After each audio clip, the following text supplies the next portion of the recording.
wake that ass up. Early in the morning. The Breakfast Club.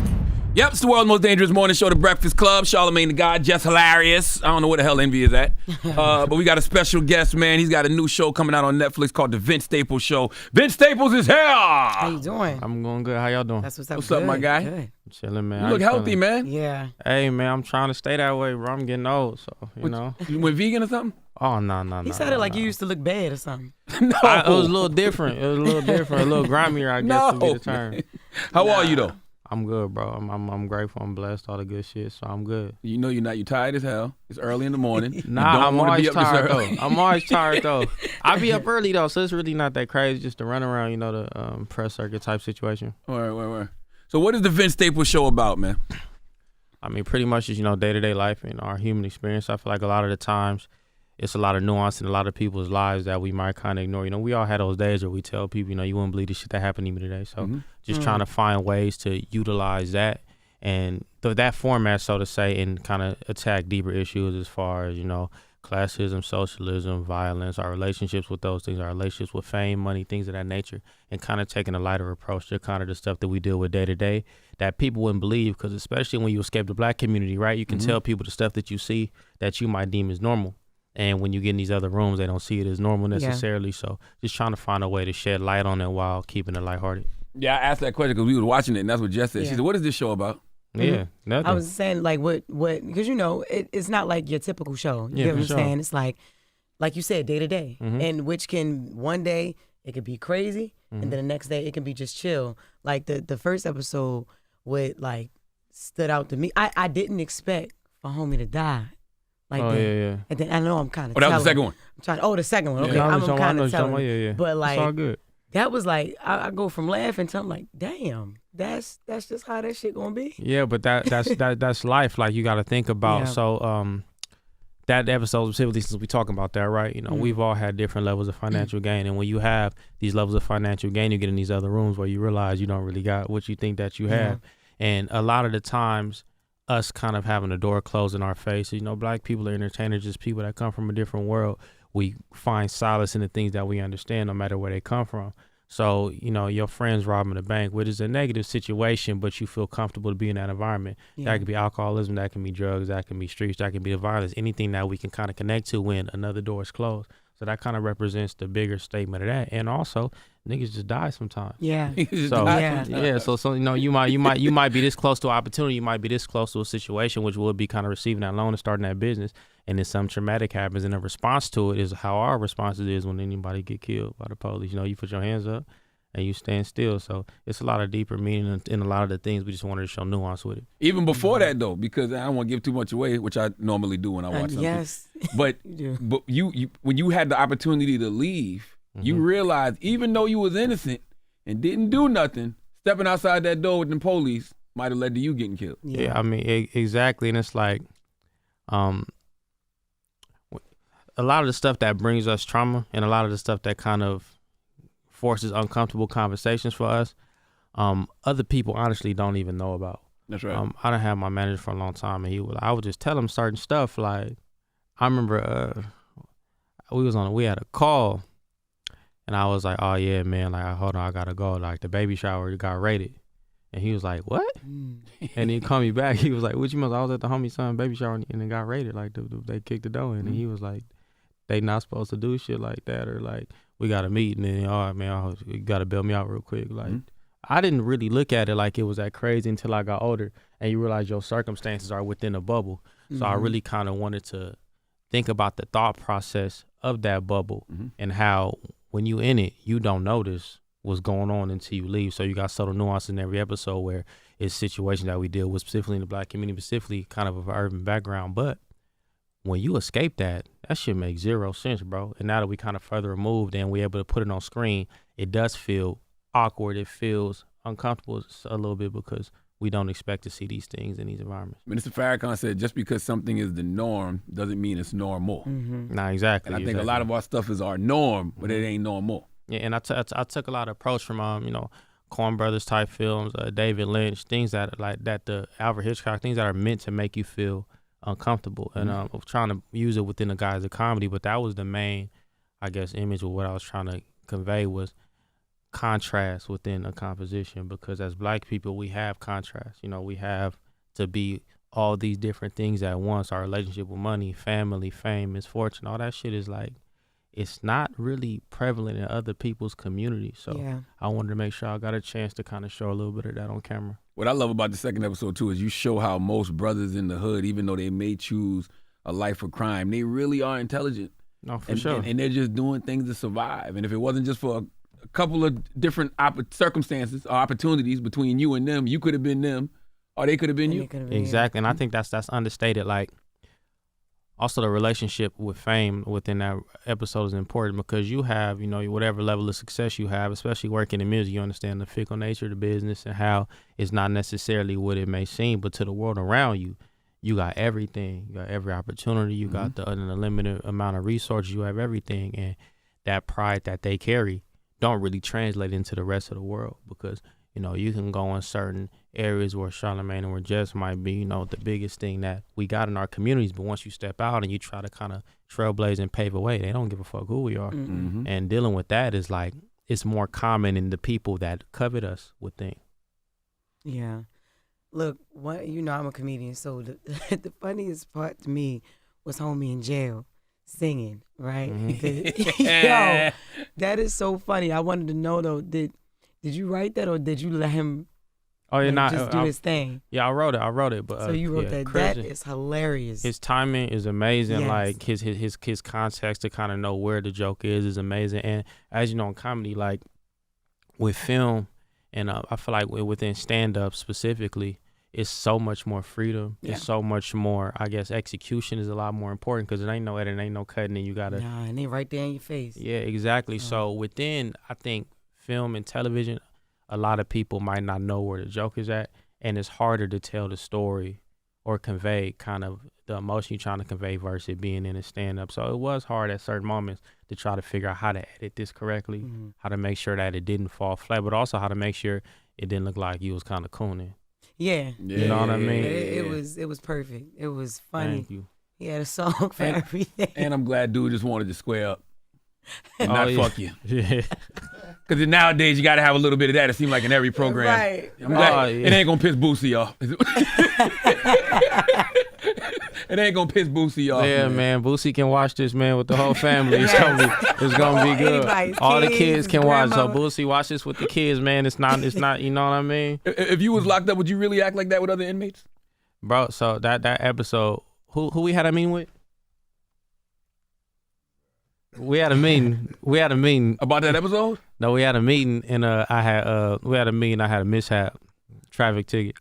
So I had a traffic ticket. And ended up in jail. Yeah, and it was this dude. It was an important meeting, so I can't remember who it was, but it was somebody important. And the dude next to me, he just kept singing, bro. Like, he wouldn't stop. And, you know, you in the tank, so I'm like, all right, whatever. I feel we could get a 2-man sale, whatever, because I'm like, these niggas ain't gonna bail me out. They taking too long. So we sleep. I'm like, hey, bro, you gotta get on the, not like that, but I was like, hey, bro, like, you get the top bunk. Like, he was like, oh, no, I'm not tripping, bro. Like, ain't nothing like it. You know, he was cool. So I'm like, all right, cool. I'm thinking, you know, sometimes niggas be trying to be tough and stuff. So I'm asleep, bro. Bro just start humming, and then, like, I'm like, oh, bro. Mike, he got no idea who I am. It ain't like, because I ain't like super popping like that. So he would have done this no matter who was in the cell, which make it worse. And then bro just like, his arm like fall under the thing. He just starts snapping. Like, while he's singing, it's like 2 o'clock in the morning. He would not stop, bro. And then bro leaned, I was so mad. He just leaned over the bunk. He was like, that's hard, right? I was like, yeah, bro, that's good. That's good. You remember what it was? Yeah, I'll tell you later. It was crazy. It was crazy. Aww. And I'm just like, bro, like, it's 2 o'clock in the morning. I had a show. I had Lollapalooza. Yeah. So I was like, I got all this stuff on my mind. I'm trying to build. I got Lollapalooza. I had a meeting that I missed. I'm a little crazy that I missed. I don't even think it came to fruition because of that. But that's kind of when I was still doing a lot at the same time. And the people that you, like, I don't know how he had explained them or whatever. I know he didn't tell him what really happened. You ain't but tell like, him the truth, Corey? Corey know what he's doing. Yeah. But just like, oh man, what happened? Like, yeah, bro, like, shit, my bad, I missed the meeting. Like, I had an engagement. Oh man, what happened? Telling the homies I was supposed to be at the studio. I was like, yeah, bro, I got locked up. And then this dude kept singing to me about the casino. He was like, what? I'm like, yeah. He's like, you lying. That's what my engineer was like, you lying. He's like, bro, just tell me what happened. I'm like, I promise you, my sister was at work at Subway. I had to go pick her up with my mom had to go get my card. It's like, I'm not supposed to be still living like this at that moment. But it was a very important turning point in my life, and it's kind of a life lesson. So I try to kind of recreate some of these life lessons that were honestly like a little traumatic, and be able to kind of poke fun at yourself based on the decisions you make, so to say. So your mom is played by Vanessa Bell Calloway. How was it working with her? I love her. She great, man. She's when you usually work with somebody of that magnitude, you don't expect any extras.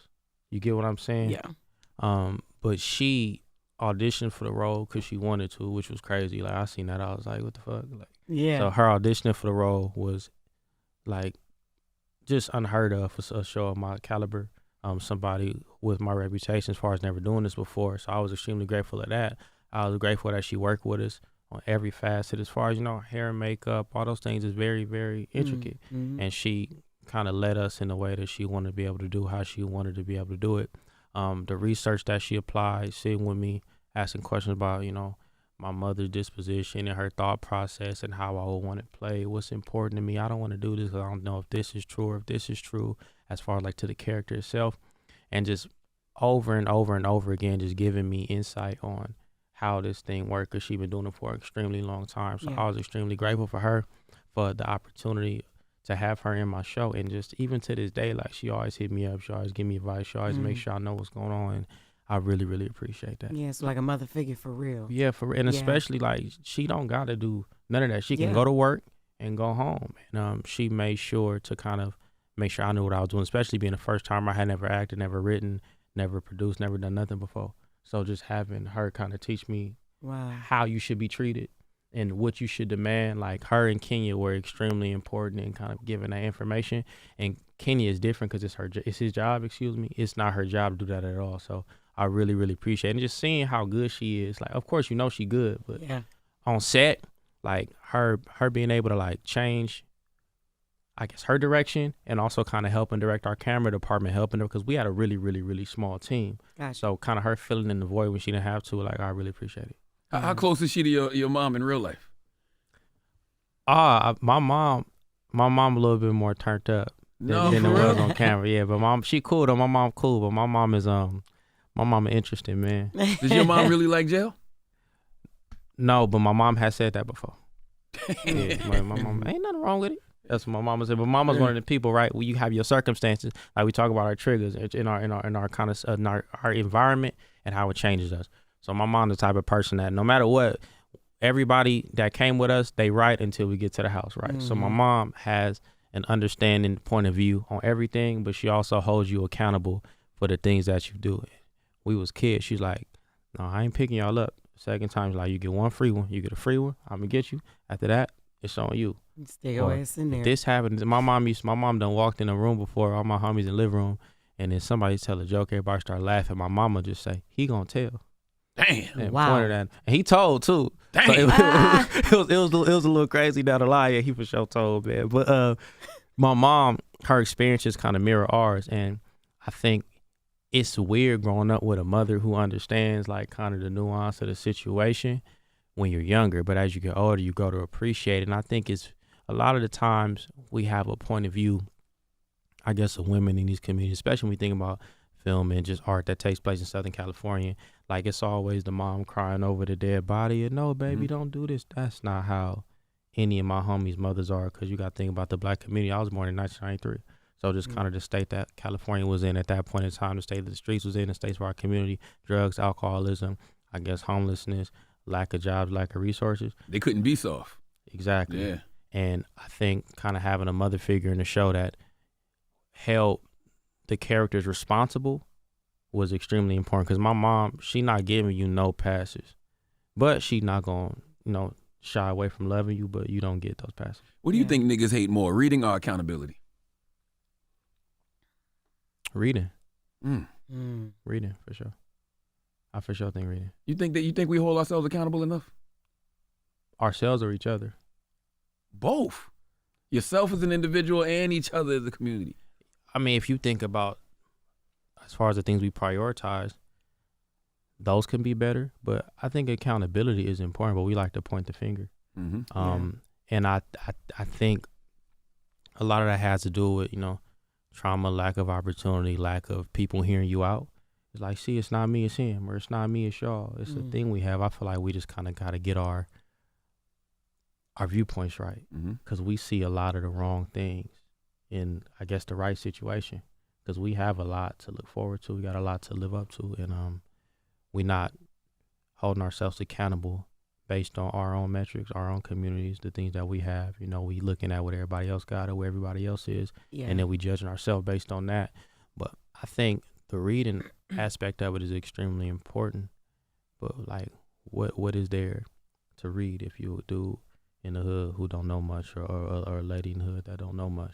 They're gonna tell you, oh, you gotta read Art of War, 40 Laws of Power. Those are great reads. I read those in the hood. Yeah, that's some 4-yard books. I get it. I'm into the 4-yard books, but it's like, all right, I get the mental warfare aspect of it, but who you fighting? So you gonna read 48 Laws of Power, the Art of War, to go use it on another nigga? Damn.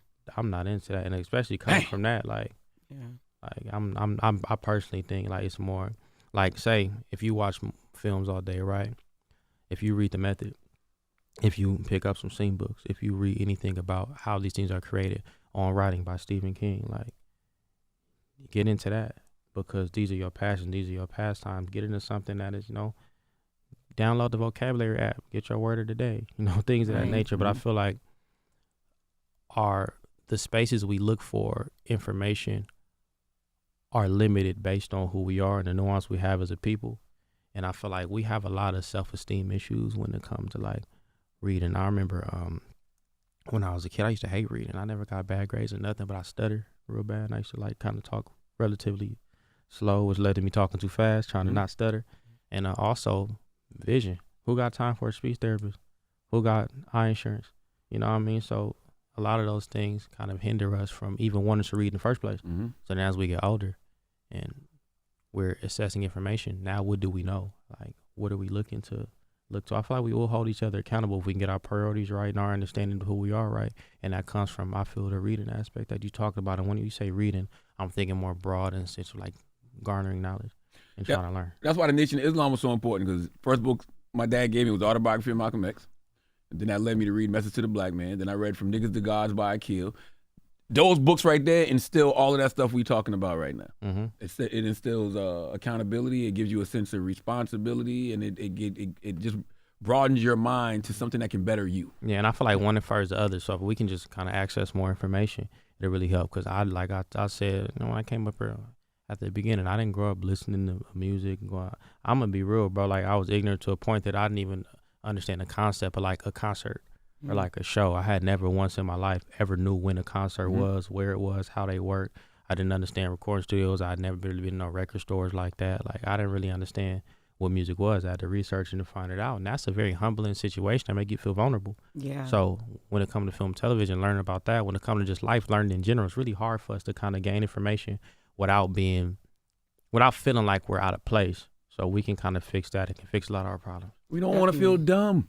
Yeah, we don't want to feel dumb, but you got to figure out what feeds you, basically. Like what he said, if you doing film, you watch film, and whatever caters to you, what makes you feel good. But if you don't even know where to start with that, I could see how that could be a challenge. Yeah, and then you think about, like, from your vantage point, stand-up comedians. Every stand-up comedian I speak to, or any just comedian in general that does stand-up, they talk about bombing or, figuring out a set and how hard it is at the beginning and how you have to make mistakes.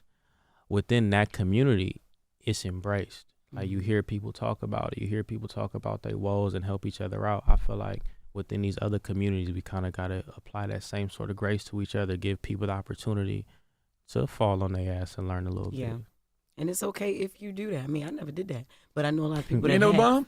No. What? Hell no. I mean, no. Never ever? In the most humble way, I'm going to say that. Damn. No. I never have. But it's not to be like, oh, that makes me so much better than everybody else because I haven't. It's just how I grew up. I grew up in Baltimore City. So, I mean, this interview is not about me, but real quick. Like, I just grew up in Baltimore City and with all male cousins around my brother's friends. I ain't really have a lot of home girls. So I grew up hearing them crack on me and crack on my brother and crack on friends. So I was real, just real quick with improv anyway. You know what I mean? And you had the information based on your experiences. Yeah, and that's what fed me, being funny and being social and being able to just be tough, have tough skin, so. And having a social media following, so by the time you got on stage, people kind of already knew you anyway. Yeah, but this was before social media. Just for me growing up. You know what I mean? I just always been funny. I'd be funny at a funeral. You know what I'm saying? Like, just because. That's just what it is. So I definitely, to your point, I understand that. Like, whatever feeds you or whatever. I wasn't big on reading either. I'm still not. I hate when you bring people up. Like, who's they? Like, somebody that wrote a book. Oh, okay. You know what I mean? Yeah. And I don't know who they is. Like I said, act like I read this book, yo. It's the hardest thing. That's why I was like, we got Vince. Good. Can't you write no book? I just got to watch the show. Yes, it's the show. And I listen to his music. And I read you used to send scripts and run show ideas by Quinta Brunson. Oh, yeah, I sent Quinta one of the scripts. She was like, yeah, I ain't gonna lie, I'd be nervous, niggas be sending scripts. But she kind of, because like I said, I never done it before. Yeah. So, you kind of get to be around these people. I was lucky enough to be a part of her show, and then we kind of forged a relationship. We had done a show previously, but it was animation, so we didn't really communicate that much. But she been a really, really big help. Her talent and her professionalism and just the way that she runs that operation, for that big company, it's understated. Like, she does an amazing job. I don't know if I ran across somebody who does it as good as she does in the manner that she does it. So I was just really grateful that she was able to even look at it and also let you know that, like, you know what you're doing. Because especially not having information, not having access to certain things. These people that went to college for this stuff, like, I value their opinion. And, it was a good opportunity to be able to share with her. Yeah. Why is it only 5 episodes? Oh man, that's what they doing right now. These show orders, they not really going past 8. Okay. It's a lot of things are like 6 to 8, pretty much. It's streaming, you know what I mean? Not being able to separate the episodes on a weekly kind of basis is kind of changing a lot of things. People digesting, changed a lot of things. The budgets changed after the strike, and but previous to that, the budgets got a little bit weird during COVID. So I feel like they always gonna throw stuff at us as far as just creative people. So working through it. But that's still, in a way, that's still good, though, because if it's too long, it's like, all right, people will probably tune out. But it's like, now we want more. Yeah, and it's also like, being a first-time creative, like, it's a bunch of stuff on there that's like, no. Like, we can't do this, we can't do that, we can't do that. So just working through that system, you learn the system the first time.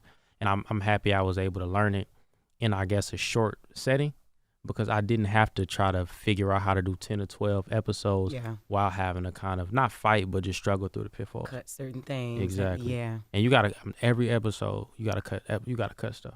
Dang. Especially shooting on location, you cutting pages, you cutting time, you miss some shots.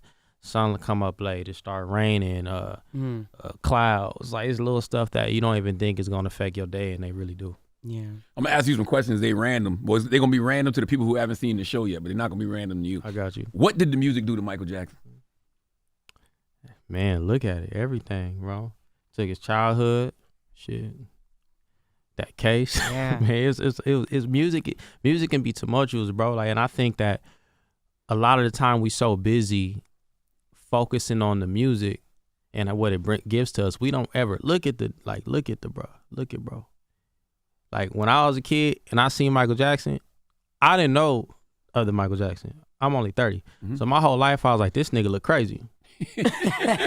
My whole life. It's like, I never looked at Michael Jackson and was like, oh, man, that's a cool, fly nigga. You ain't never seen nigga Michael. You ain't never, nah. Yeah. And then you get older and then you see, I remember my first time seeing it was like, the movie, the made-for-TV movie they had where he had the rat and shit. And he was a little Ben, kid. right? No, not Ben. American Family. God. Oh, the one Jason Weaver played. Wait, I was gonna say Flex Washington.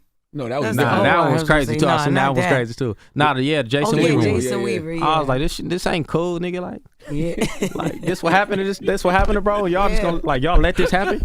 Like everybody like, oh, that's Mike. I'm like, nah, this nigga like terrible. You know the interesting thing about Mike? You know how they say the whole, Bill Cosby was trying to buy NBC thing? Mike really owned half of the music industry's publishing.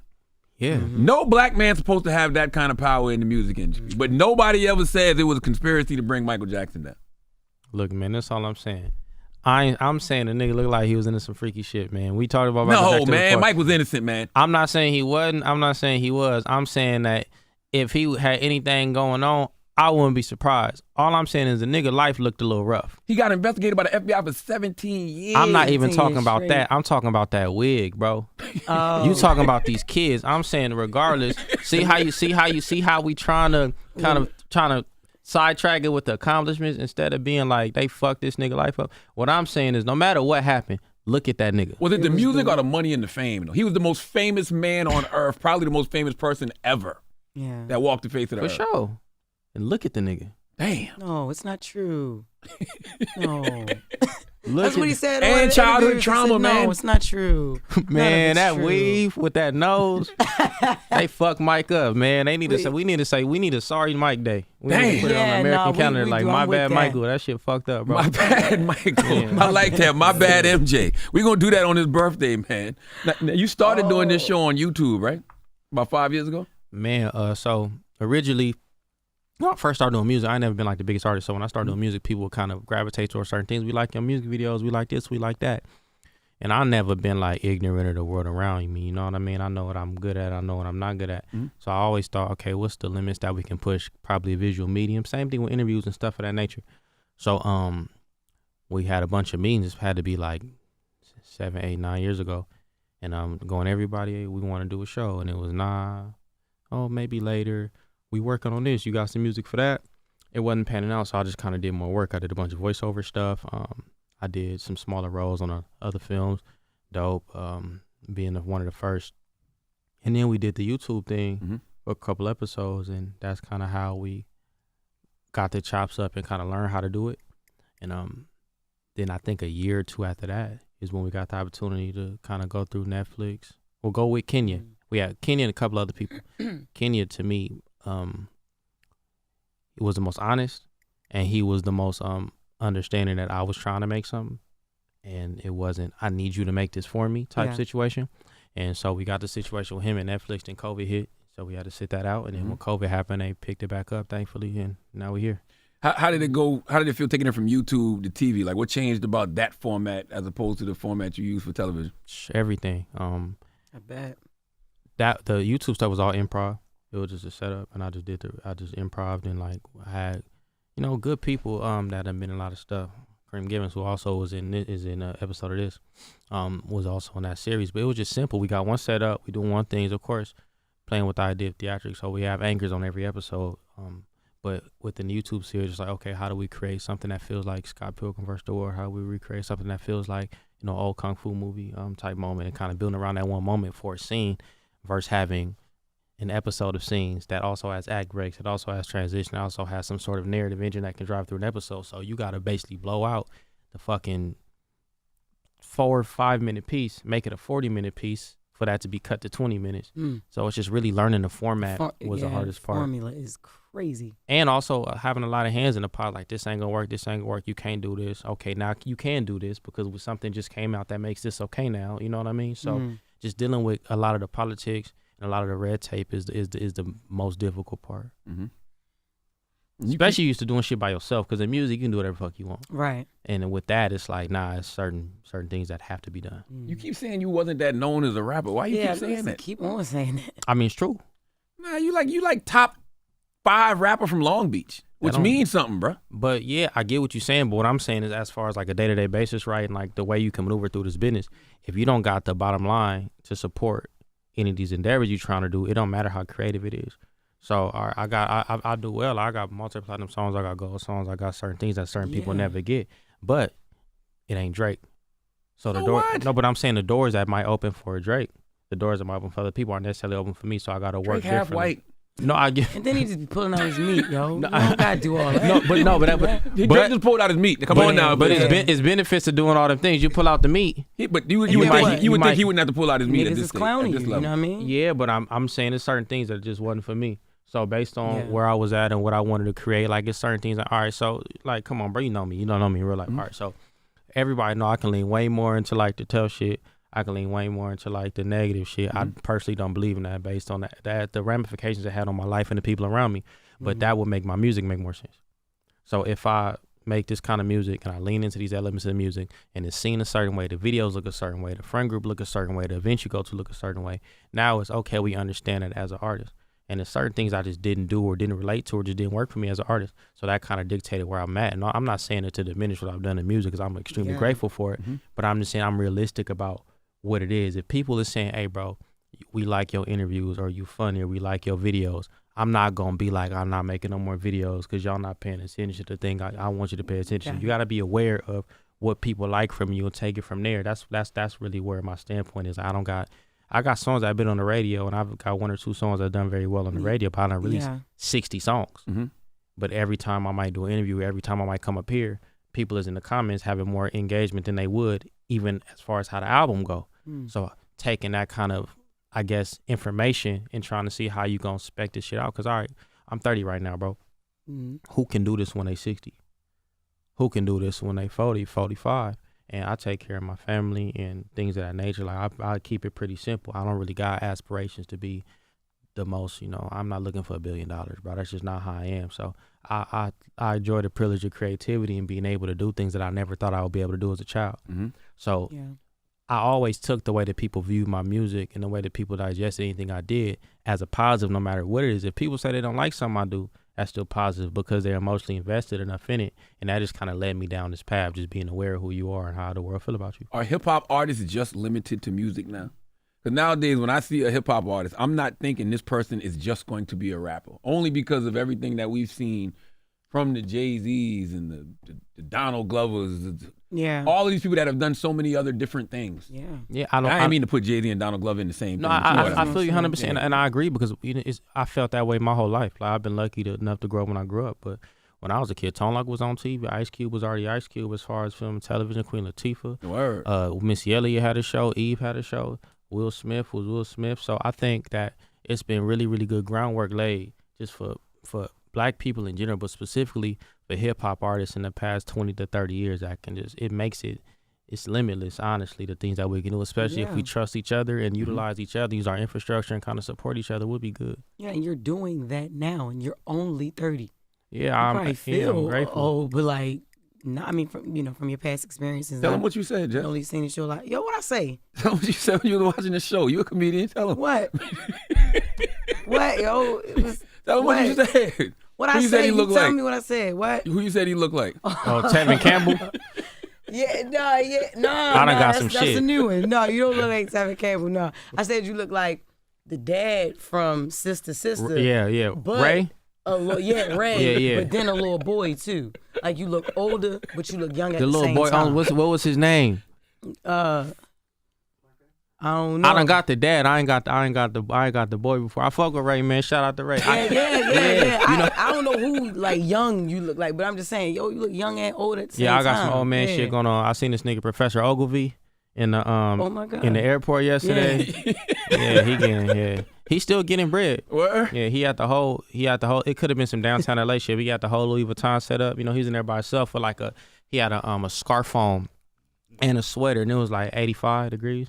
Okay. So he did his shit, man. And I seen Mace on the airplane the other day with a scarf and a button up with like 2 orders of Roscoe's. That's what I'm talking Yeah, about. so like, nah, man. Say, did he make you late for the flight? Nah, I just seen it. I just seen this nigga. I don't even know if Mace know him, but I just seen this nigga, and he was like in the front of the plane. He came on late, and I was like, this nigga Mace, man, he keeping it black. With the Roscoe. He talk so slow. Yeah, I fuck with Mace. He walked in. It's just good to see entertainers, still thriving, doing good. He sat next to the white man. The white man tried to say some funny shit to him, like, oh, that smells good. He was like, yeah, it is. Oh, you bitch ass nigga. You know what I mean? So I appreciated that, man. So I feel like it's been good. It's been good kind of steps taken.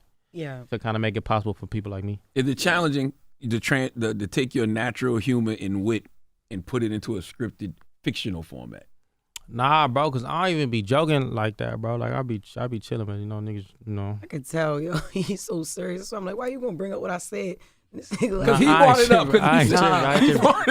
Nah, even the way these nigga walked in here like, what's up, bro? I'm like, nah, don't tell him nothing I said. Nah. These are real serious, yo. Nah, Some serious people out here. Nah, I don't be tripping. Not fucking, the writing is the easy part, bro. Like, that's not, I think that's probably the part I gravitated to the most. And I think a thing about making the show, especially when you have some sort of notoriety, is that the the perception can be off, right? People was thinking, oh, it's the Vince Staples show. So like when you kind of doing the scripts, it's like I'm not necessarily the main character in any of these episodes. The environment is the main character, but it's the show because like it's my perspective on how I view the world and how I feel Black people interact with each other. It's not really ever about me in the show at all. And I think that's why the writing is really important, because when you think about the bank episode, right? The bank episode to me is tackling a lot of things like, all right, you just seen today JP Morgan. I seen a clip of the JP Morgan dude apologizing for being institutional slavery. Right. But that's part of the episode that we have. You know what I mean? So it's like being able to tackle those things are important, because I'd be in places and I'd be like, y'all just gonna let these white folks like do this shit in our face, like, and we all love them so much, and not to like shit on the white people. Like I know I got like one white friend, like probably 1.5 type shit. So it's like 1.5. Yeah, 1.5. Damn. Yeah, well he like 6'5", 6'8". You know what I mean? I'll probably say 3. I got another 6-foot white boy that he my engineer, so he count, I guess. But shout out Tyler, what's up, bro? But yeah, I what feel about like the 2 with you now, or 1 with you now? Oh, she not white. Say, I'm not his friend. Nah, that's she work for me. She work for me. Okay. She's not white. I'm sorry. But now I don't know if she white. But my thing, like, I'm just talking about like, and I'm talking about, I'm talking about like day-to-day life type stuff. But it's like, we bro, the writing of it is important because it's so much shit that I think kind of goes unsaid. So I feel like translating it into writing is easier, because if I just start saying some of the shit I be feeling, then I'm gonna look crazy, bro. No, you won't. No. Trust me. You got some of that in here. Oh, yes. Like when the dude walks away from at the family reunion, he's like, why are we Black? but so that's a true story. I get it. I got an uncle named Winford. Shout out Uncle Winford, that nigga cold, man. And he got drunk one day. He was asking that question. My mom was like, shut the fuck up. But I felt, bro, because I'm like, what do that even mean? Like, if we really, like, getting deep. I don't think you Black if you've never asked that question. Not saying that you don't want to be Black. Yeah. But when you think about all the things Black people have had to deal with in this country, why are we Black? Bro, why are we going through this shit? Like, that's what I think he was trying to say. Bro, yeah, I swear, because we was like, my family is hella grimy, so we had like a family type thing. And it's like, you know, sometimes Black people like get fake churchy. Yeah. So my family, everybody in my family had a fake like come to Jesus moment, and it always get way worse when they was done. So this was the end of somebody like savior moment. So my uncle Winford drunk, these niggas just arguing. He's like, I just got a question. He said, I just don't understand. Just why is we Black? Damn. And everybody was like, nigga, shut the fuck up, like, you drunk. But his feelings was really hurt because he's like, you niggas arguing in my house. I don't understand what's going on. And it's like, if you just say that, if I just walked up here and said that, I'm gonna look crazy on the internet. So being able to write it and give it context and show the things that happen kind of make it a little bit easier. But he was drunk, he was thinking, he was probably, your uncle probably been through so much and then seeing so much, and it's like, man, why we gotta? And I be feeling bad for people from that generation. That's my granny's sister husband. My granny's sister just died. My granny and my granny sister just died. They was getting old and whatnot. So we at the funeral, and I'm like, what's up, Uncle Wait for you good? He's like, yeah, you know, Virgie dead, so, you know, I'm gonna just be at the house. Like, damn. Come on down. It's like, damn, nigga, like, you don't think that sound crazy? He's like, what you mean? I'm like, your whole life has just been sorrow. Like, nigga talk like a sharecropper. He from Arkansas. Nigga live in Compton. Like, it's like he still see horses every day. He probably don't see no translation. Yeah. So the stuff that we deal with as people is real interesting, man. And you just gotta kind of tread on it lightly, just to be. Not only tread lightly, because when we making stuff us, we understand it, but you want to be, I guess, sensitive to the stuff that we deal with every day, and not make it seem like you poking fun at ourselves. Because what we don't want to do is we don't want to kind of go to these people's platforms and poke fun at ourselves, and kind of be slapstickish almost. You know what I'm saying? Entertainment. Because with my thing, like, oh man, it's just dry. It's this, it's that. All right, but it worked for Wilfred, it worked for Louis, it worked for Curb, it worked for all these other people. So I can do a show like this. Well, we can't start the show like this. The perspective shit is gonna be all. But if we utilize this lens and then we do a slow pan out, then we can still showcase the environment while showing the emotion of the characters. And when you start talking like that, then they gotta just let you do what you want to do. Which is why the information is important and the writing is important, and just making sure that you are able to articulate to someone who don't understand, because they looking at it as math. Because with them, they got the world, so they don't got to worry about the stuff that they say or the stuff that they do. Because, and I'm not saying this in a demeaning way, but it's like, all right, ostensibly the same stuff that we kind of champion Jim Carrey for, we shit on Tyler Perry for. But it's based on the weight of the circumstances in the community and, you know, how people view these things. We'd call him a coon if he was Black. You get what I'm saying? So it's like, you got to be mindful of the fact that people do feel that way when you create these things. They have mass representation. Exactly. Yeah. So why are we Black, Vince? Shit, man, because we lucky. You know what I'm saying? That's the way I look at it. You know what I mean? No, I like it. I wouldn't want to be them other things. You know what? Them other things. Yeah, I like that. My man Carlos Miller says, being black is dangerous, but it's cool. Yeah, man. Everybody like danger, you know? Yeah. Wear your seatbelt, man. You'll be all right. I love it. That's right. What's more important to you, properly representing Vince Staples in this show or properly representing Long Beach? I would say probably representing Long Beach, the community in general, because like I'm me. You feel me? Like you don't really know how the world look at you and view you, but I feel like when I was younger and I was making music, and even just kind of getting into the space, and I used to not want my homies to come to like videos. I used to want my homies to not, because I didn't want nobody treating them like they weren't adequate. Like I remember I shot a video. I shot a video on the hood, and we was doing like it's a mural on the side of a store, on the side of a market that's on 64th. And my homies was driving by, and then like a couple people drive by. The homie come, like, oh, I know you shooting a video. Niggas ain't know I was rapping like that at the time.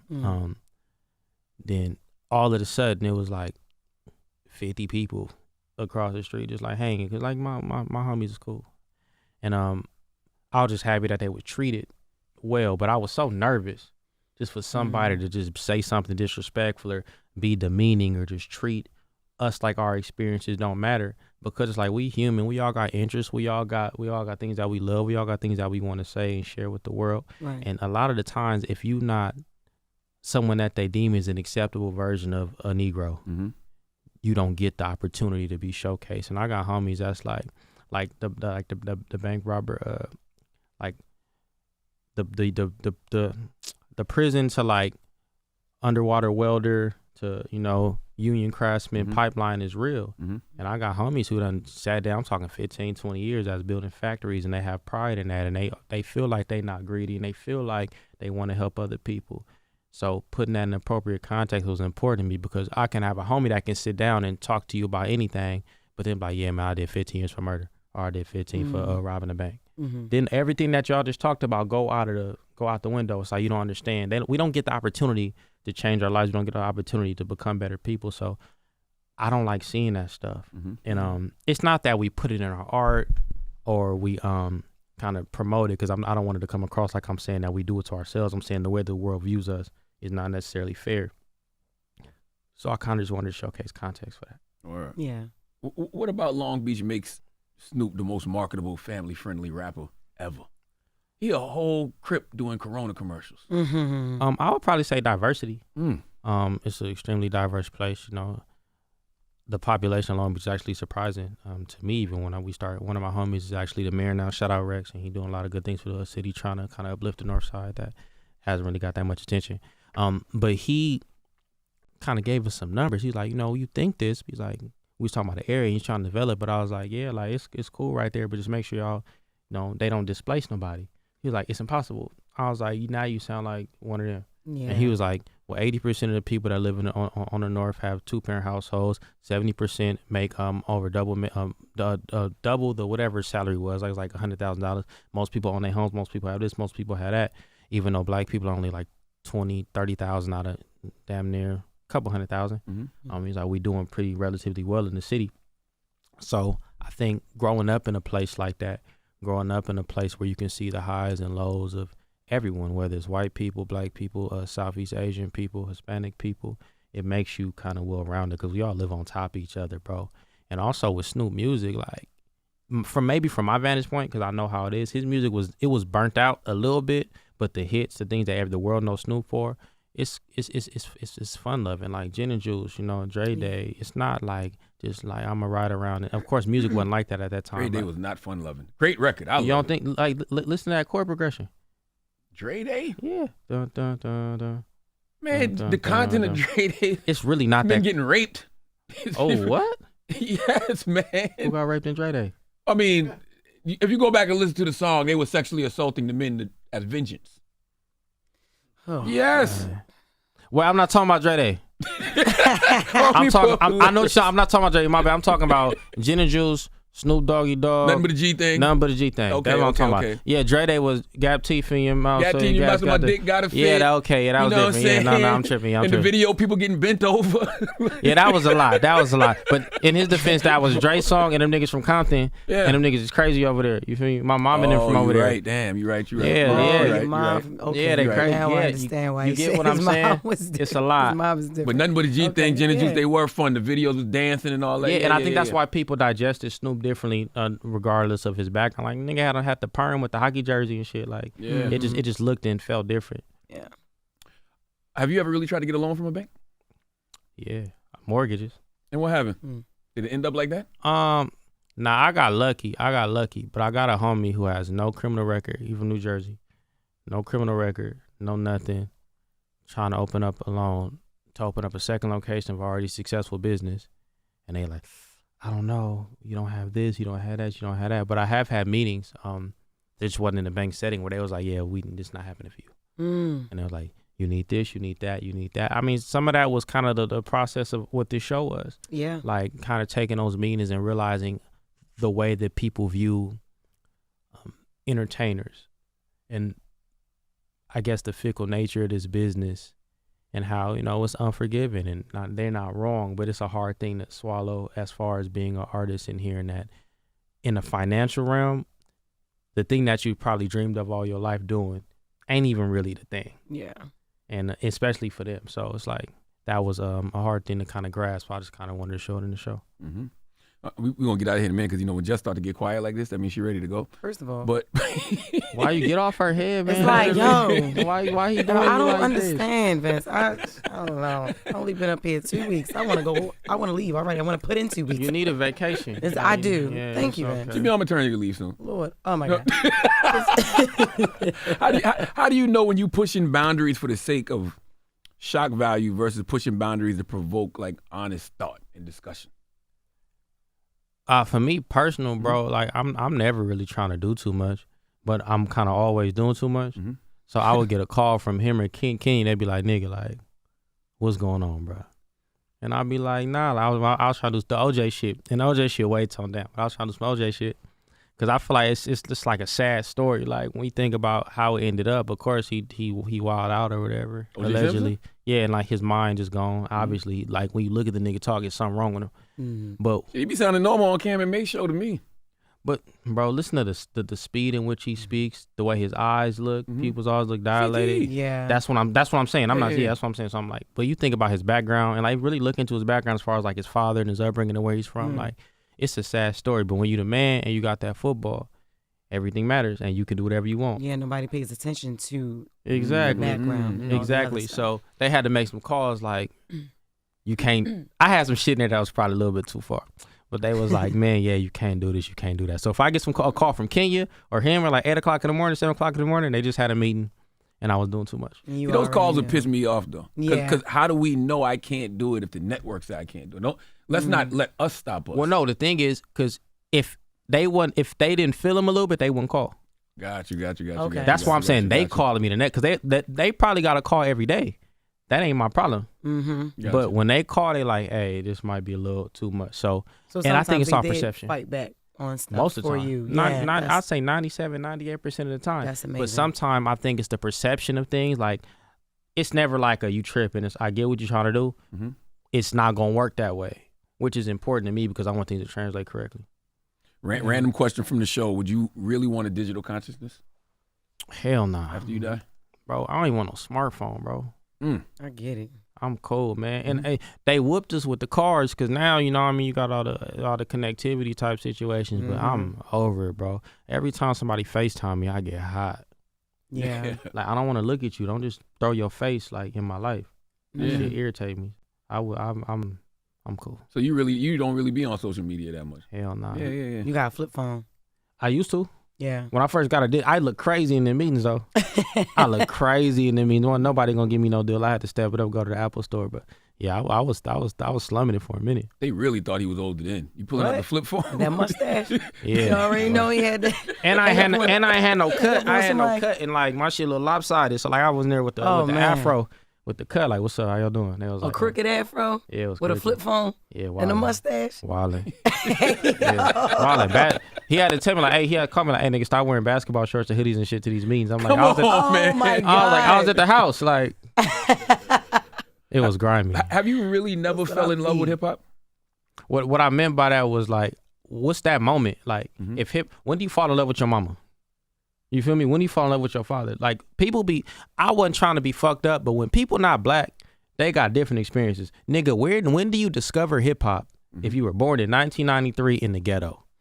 When do you walk into a place and they're like, hey, nigga, this is hip hop. That shit don't fucking, like, what the fuck do we be talking about, my nigga? Like, that's the ask me when I fell in love with, like, charcuterie or, like, some stupid white people shit. Like, hip hop is a part of, I'm black. It's just there. It's always been there. Like, I don't know. Like, that's crazy to think about, bro. That's it's like fantastic answer. It's like asking niggas when they met Jesus. Like, nigga, what? I'm black. Should we just do it? This is my last question, Jess. You got anything? No, I'm good. Go ahead. Okay, this is my last question. Me and Glasses Malone was having a conversation, right? And Glasses was saying how if you're not from, like hip hop, in order to be hip hop, has to be from the hood and have a street aesthetic and be on. I always say you wanted to be on some gangster shit. He says no, that's not what he's saying. To me, you hip hop, Kendrick is hip hop, Cole is hip hop. Y'all don't have to do no criminal shit to be considered hip hop. Do you think you have to do? Because you said that earlier. You talk about I could show my environment, right? And probably I think create better music. Listen, Glasses be saying half of what he trying to say. That's my dog, so I know when he be bullshitting. And as do you.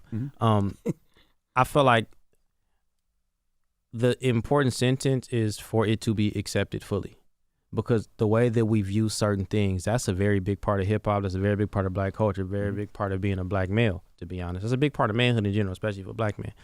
So if you're making hip hop and you're saying you come from all these things, but it feels different, it feels like it's not how they view us, because let's be real, bro. We 13-14% of this fucking population. We got to sell things to people that's not us. So for it to translate, oh, I know what that is. You get what I'm saying? Sports got jerseys, bro. It just is what it is. Like, so I feel like for it to fully translate and kind of reach certain heights based on how people perceive it, most of the time it does have to be that, but that don't make it right. Damn. So you think it got to have the street elements and the hood elements? I think for their understanding and digestion of it, but what is the street element of it and what is the hood element of it? It's struggle, it's poverty, it's lack of resources, it's lack of family, it's lack of all these things. And that's just the black experience based on how the world sees it. Yeah. So it's not just violence. Violence is just the biggest part of it as far as how we speak about it.